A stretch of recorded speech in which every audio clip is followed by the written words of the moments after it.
3 days ago, I got a text from my girlfriend, Natalie, 27. That should have been the happiest moment of my life. I'm 29. We've been together for 4 years, living together for the last 2. And we've been planning our future. Marriage, kids, everything. That afternoon, at exactly 2:47 p.m., while I was stuck in a meeting, my phone buzzed. It was Natalie. Babe, we are pregnant. Can't wait to tell you everything tonight. My heart stopped. In the middle of that boardroom, I nearly cried tears of joy. I managed to keep it together just long enough to text her back. OMG, this is incredible.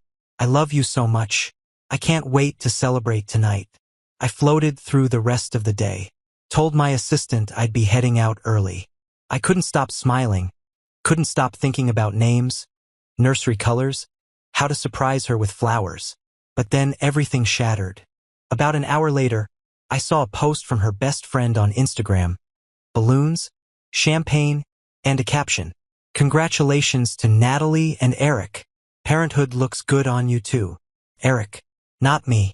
My fingers froze. My mind raced. And then I texted her back. Who exactly is we? No reply. So I sent a congratulations on your new responsibility gift basket to Eric's office. And that's when the drama exploded. I stopped by the fancy wine shop on the way home to pick up a bottle of sparkling grape juice, the expensive kind we save for special occasions. Then I swung by the florist and grabbed 24 roses. On impulse, I stepped into the boutique next door and bought the tiniest pair of baby shoes I'd ever seen. Couldn't help myself. I got home around 5:30. Natalie wasn't back yet. I started setting the scene. Candles, flowers, soft music, the whole thing. My hands were shaking a little in the best way. I was nervous, excited, about to celebrate the beginning of our new life. While I waited, I did what any soon-to-be dad might do. Opened Instagram to see if she had posted anything. She hadn't, but her best friend, Rochelle, had. The post was from 2 hours earlier. A photo of Natalie, standing next to Garrett, a guy I vaguely recognized from her CrossFit gym. He had his hand resting on her stomach. Natalie was holding up a pregnancy test. Both of them were grinning like idiots. The caption? So beyond happy for these two. The caption hit like a punch to the gut. Secrets finally out. Baby Morrison coming next summer. Natalie B. 2 hearts. Garrett strong flexed biceps 24.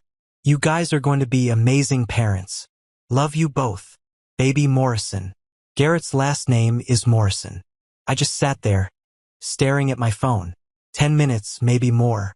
Reading it over and over, trying to make it make sense. I even clicked through the tagged profiles, hers and his. No mistake. It was them.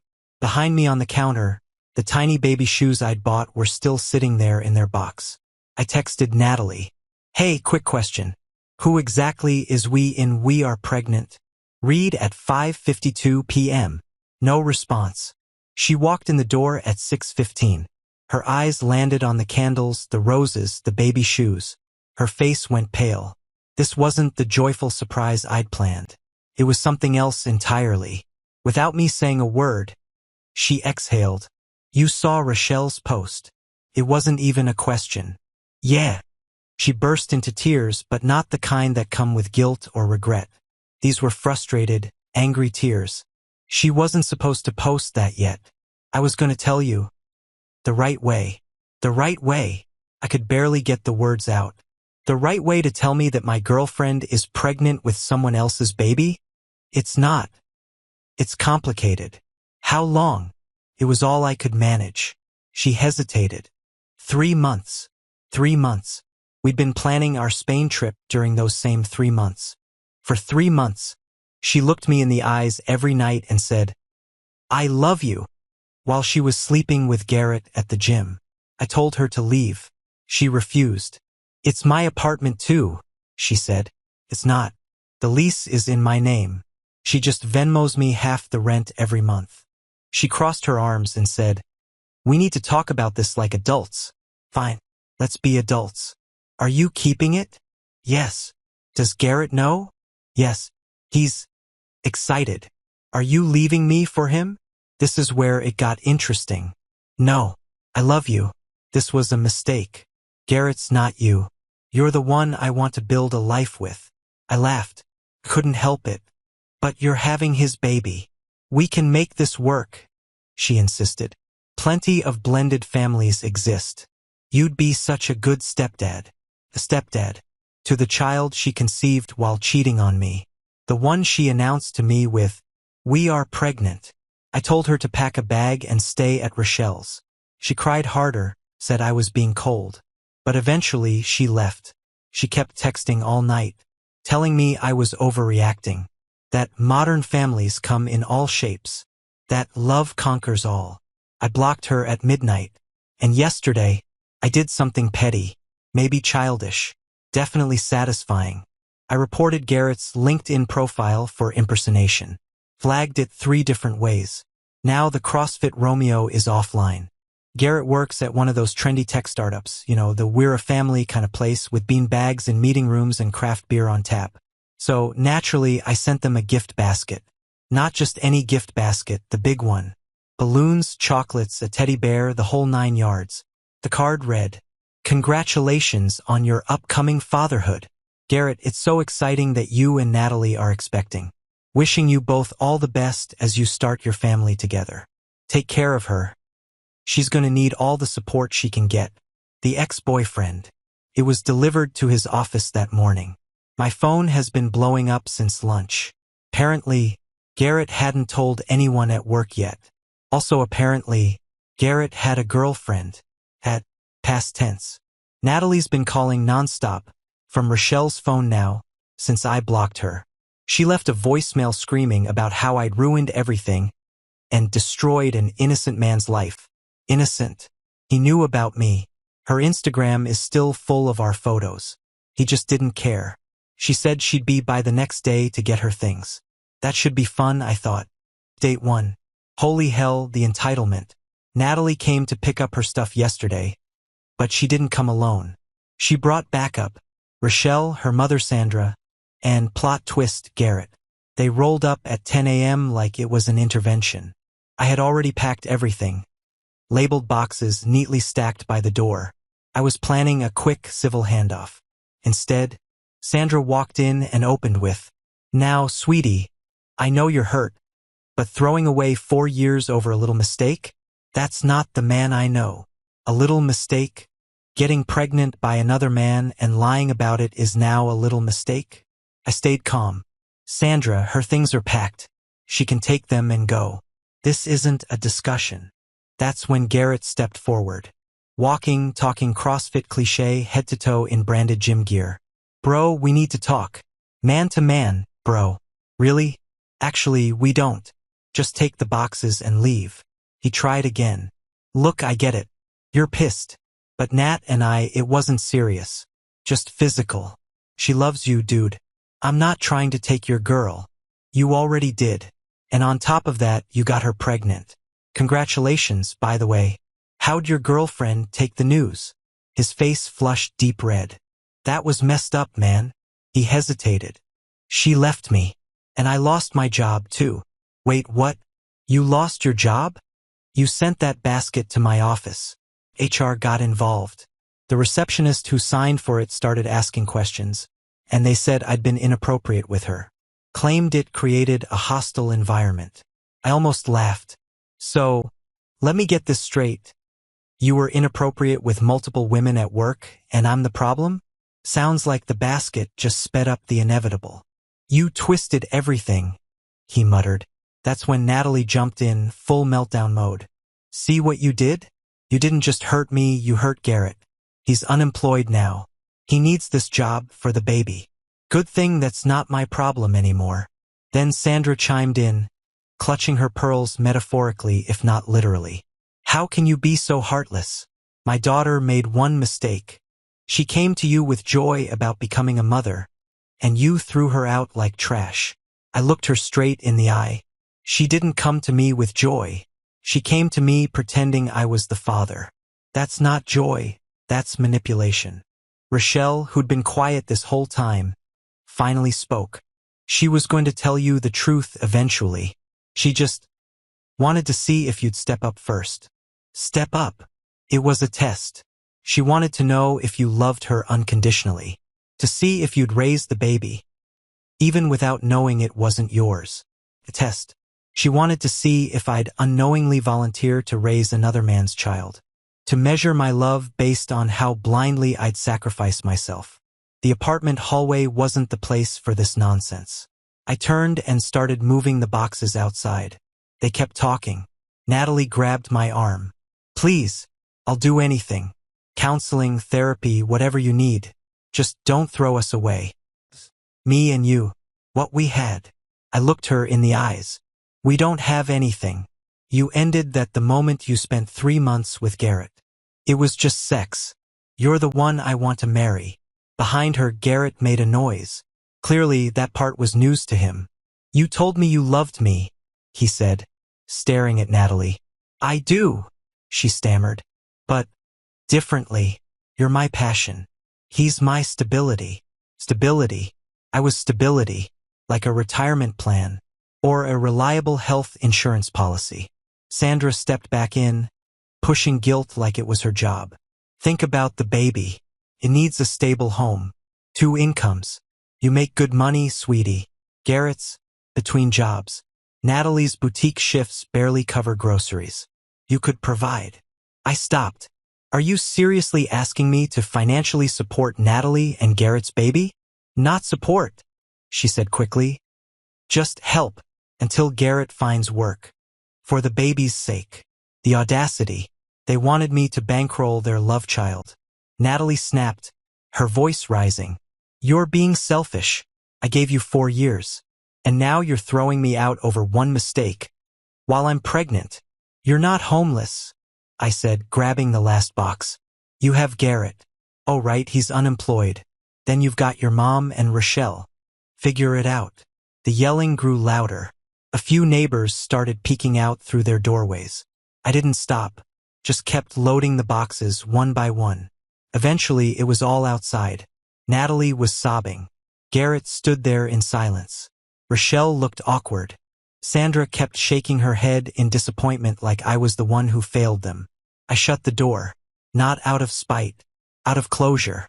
Garrett looked like he wanted to disappear. Sandra was muttering names under her breath that I won't even bother repeating. Rochelle?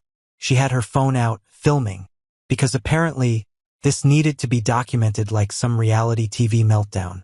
As they finally turned to leave, Natalie paused at the door. You'll regret this, she snapped. When you're alone, and I have a beautiful family, you'll see what you threw away. I didn't miss a beat. I threw away nothing. You threw away everything. Good luck. Later that night, I got a text from an unknown number. It was Garrett. Hey man, weird situation, but can I ask you something? Did she ever cheat before? Just wondering what I'm getting into here. I didn't respond. Didn't need to. The fact that he's already questioning her says everything. This morning, I woke up to 47 Facebook notifications. Turns out, Rochelle posted the video she'd been recording. Edited, of course. It showed me being cold and dismissive to a crying, pregnant woman, but conveniently cut out all context. No mention of the affair, the deception, the baby that wasn't mine. The comments were intense. Half were dragging me as a heartless monster. The other half were asking for the full story. I didn't argue. Just made one post. A screenshot of Rochelle's original congratulations post. So happy for Natalie and Garrett. Baby Morrison coming soon. Tagged everyone who commented on the video. The tide turned almost immediately. I'm heading out to change my locks today. I've got a feeling this isn't over. Update 2. Called it. The Facebook storm eventually died down. Once people realized Natalie was pregnant by someone else, even her most vocal defenders couldn't spin that. But then, the real-life drama escalated. It started with texts. Natalie, suddenly very concerned about shared responsibilities. Apparently, she wanted me to help cover our bills. Rent, utilities, internet, like nothing had happened. Turns out, for the past 2 years, Natalie had been quietly putting her car insurance, phone bill, and credit card payments on autopay from my account. I never noticed. Everything came out on the same day as rent and utilities, so it all blended together. $473 a month. I'd unknowingly been covering her personal expenses for 2 years. As soon as I found out, I canceled everything. Immediately. She didn't take it well. Wednesday night, she showed up at my apartment, banging on the door like she owned the place. My phone got shut off. My insurance lapsed. What did you do? I stopped paying your bills. We're not together anymore. Remember? You can't just cut me off without warning. I'm pregnant with Garrett's baby. Then Garrett can pay your bills. He doesn't have a job. Because of you. The entitlement was unreal. Somehow, I was responsible for her cheating, her pregnancy, her bills, and now her boyfriend's unemployment. I told her flatly, leave, or I'll call the cops. She did, but not before shouting over her shoulder. You'll see what happens when you mess with a pregnant woman. Thursday, I found out what that meant. Got pulled into a meeting with HR. Someone had sent an anonymous email accusing me of harassing a pregnant former partner and creating a hostile work environment by distributing revenge porn. Revenge porn. What they meant. That Rochelle's publicly posted, highly edited video had made its way around because of me. The so-called revenge porn? It was just a screenshot from Rochelle's own public Instagram post. The same one where she proudly announced Natalie's pregnancy with Garrett. Luckily, my HR rep, Janet, is actually competent. I laid everything out for her. The "we're pregnant" text, Rochelle's original post, the timeline, the whole story. Janet flipped through the screenshots, then looked at me over her glasses. She laughed. Let me guess, she said. She's trying to get you fired so she can claim you owe her financial support. Bingo. HR closed the complaint on the spot. Janet advised me to document everything moving forward. Already doing that, I said. Still, I started being even more meticulous.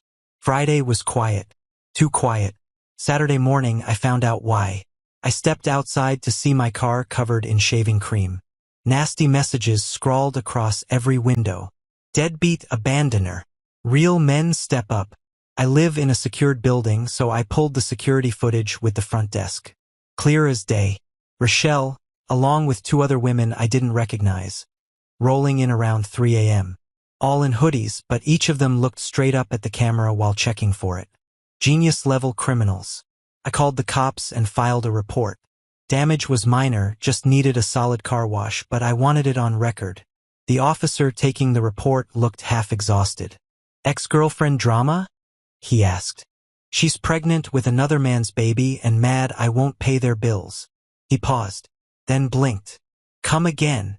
I explained everything to the officer. He just shook his head. In 20 years, I've never heard that one. While he was finishing the report, my phone rang. It was Sandra. You called the police on my daughter's pregnant friends for vandalism? Being friends with a pregnant woman doesn't make you immune to the law. They were just expressing frustration, I said. You've made my daughter's life impossible. Garrett made her life complicated. She made it impossible. Garrett can't even help. You got him fired. Garrett got himself fired. I just sent a congratulations basket to his workplace. Where else was I supposed to send it? I don't have his home address. Then she hung up. Sunday was the peak. I was at the grocery store, just minding my own business, when I ran into Natalie. She was visibly pregnant, Garrett trailing behind her, looking uncomfortable. I tried to avoid them, but she spotted me immediately. She came straight over, hissing, "This is what you're forcing me to do. Shop at discount stores because I can't afford anything else." It wasn't a discount store, just a regular grocery store. I stayed calm. "Natalie, please leave me alone." She grabbed my arm, eyes blazing. "Look at me. I'm pregnant and shopping for generic brands because you abandoned me." People started staring. "Asterisk, you're pregnant by him," I said, pointing at Garrett. "The one you chose. I didn't abandon anyone. You promised to love me forever." She spat. "And you promised to be faithful. Guess we both lied." Garrett finally spoke up, awkwardly. "Dude, can't you just help out a little? For old time's sake." Old-time sake? The audacity. Are you seriously asking me to pay for your baby? Not pay for, Garrett said quickly. Just help. Like maybe get me rehired at your company. I don't own a company. I'm a senior analyst. But you have connections. You could get me hired. They wanted me to do 3 things.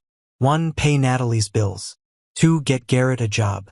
3, presumably support their baby forever. The entitlement was breathtaking. I said no. To all of it. Stop contacting me.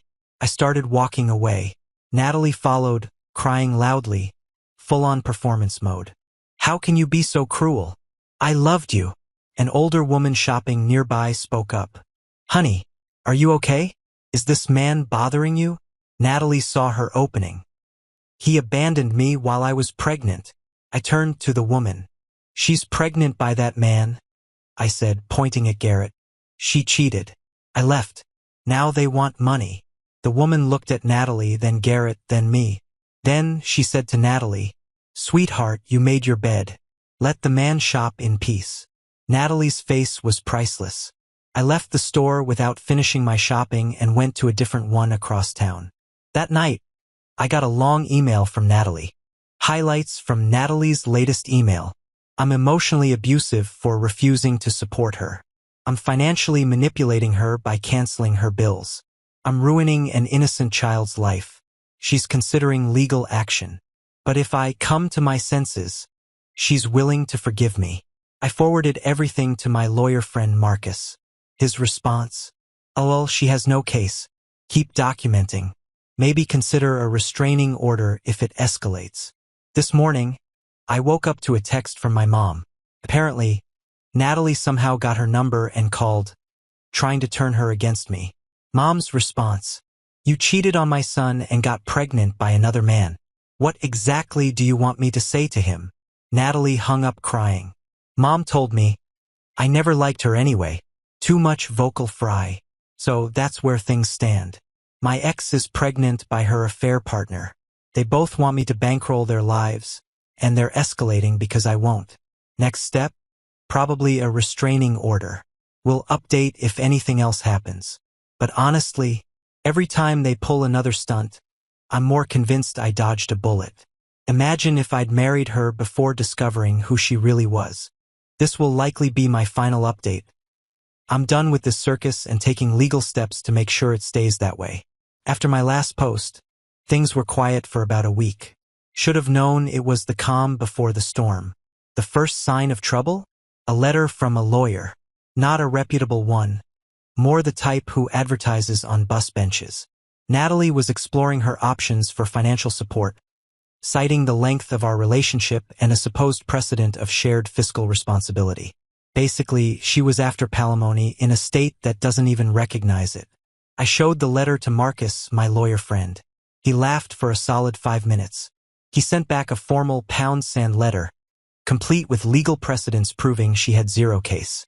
That's when the real chaos began. Natalie and Garrett showed up inside my workplace building. Somehow, they talked their way past security. I was coming back from lunch when I saw them standing in the lobby. Natalie was loudly crying about being abandoned while pregnant, making sure anyone nearby could hear. Security was already moving toward them as I arrived.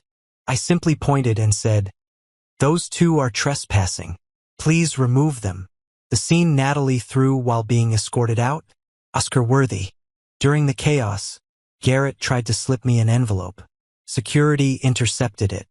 Inside was a proposed payment plan for me to contribute $500 a month toward prenatal care for another man's baby. Later, Mike, the head of security at my company, pulled me aside. "Get a restraining order now. This won't stop." He was absolutely right. That very night, around 11 p.m., my doorbell camera started flashing like crazy. Garrett showed up, clearly drunk, yelling about man's responsibilities, stepping up, and how I needed to take responsibility for a baby that's not mine. I called the cops. By the time they arrived, he was gone. But I had the footage. Added it straight to my restraining order file. The next day, my landlord called. Someone had anonymously reported me for running a drug operation out of my apartment. The landlord knew it was nonsense but had to investigate. I showed him my thick folder of documentation. He actually gave me a discount on next month's rent for the entertainment value. Then came the social media nuclear option. Natalie started a TikTok series titled Dating While Pregnant, The Abandoned Single Mom. Not once did she mention Garrett was the father. Natalie's TikTok series strongly implied I was the villain. She talked about how her ex had left when she announced the pregnancy and how some men just can't handle responsibility. The comments were brutal. Hundreds of people called me every unnamed, but clearly implied, insult you can imagine. Then some eagle-eyed viewers spotted Garrett in the background of one video and started asking questions. She quickly deleted those comments. One comment she couldn't delete came from Garrett's ex-girlfriend, Ashley. "Girl, you got pregnant by my boyfriend while you both had partners. Stop playing victim." After that, the tone of the videos shifted. But the final straw came last Monday. I got home to find an envelope slipped under my door. Inside were ultrasound photos and a note, "Your last chance to be part of something beautiful. Don't let pride ruin 3 lives. 3 lives. Her, Garrett, and the baby. Not mine." That's when I knew this would never stop. They genuinely believed I was supposed to fund their family. Tuesday morning, I filed for a restraining order.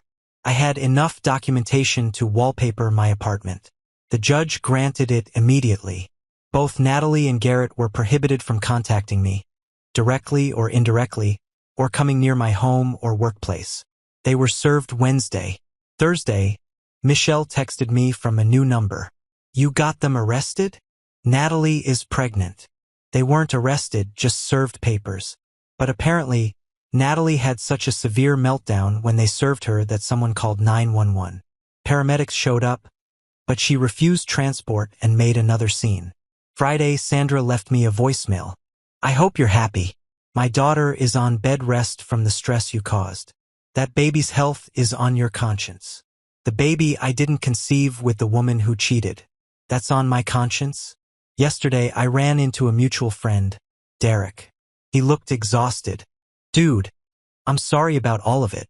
Just wanted you to know not everyone believes her story." "Thanks. How bad is it?" "Bad.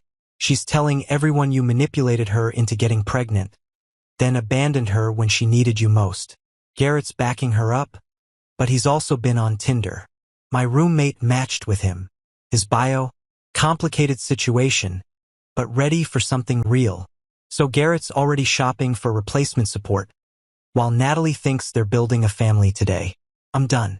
Restraining order is in place. Changed my phone number. Deleted all social media. Told HR about the order so they know to refuse any entry attempts. The entitlement never stopped. Right until the very end, they genuinely believed I should pay for another man's baby, support the woman who cheated on me, and fund the life of the man she cheated with, all while doing it with a smile. The most insane part?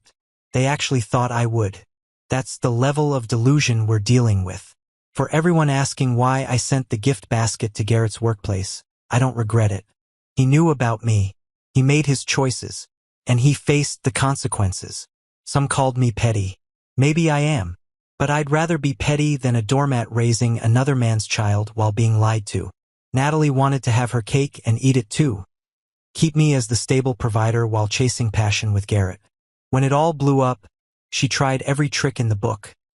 Guilt, manipulation, harassment, to make me comply. She learned that actions have consequences. Garrett learned that affairs come with a cost.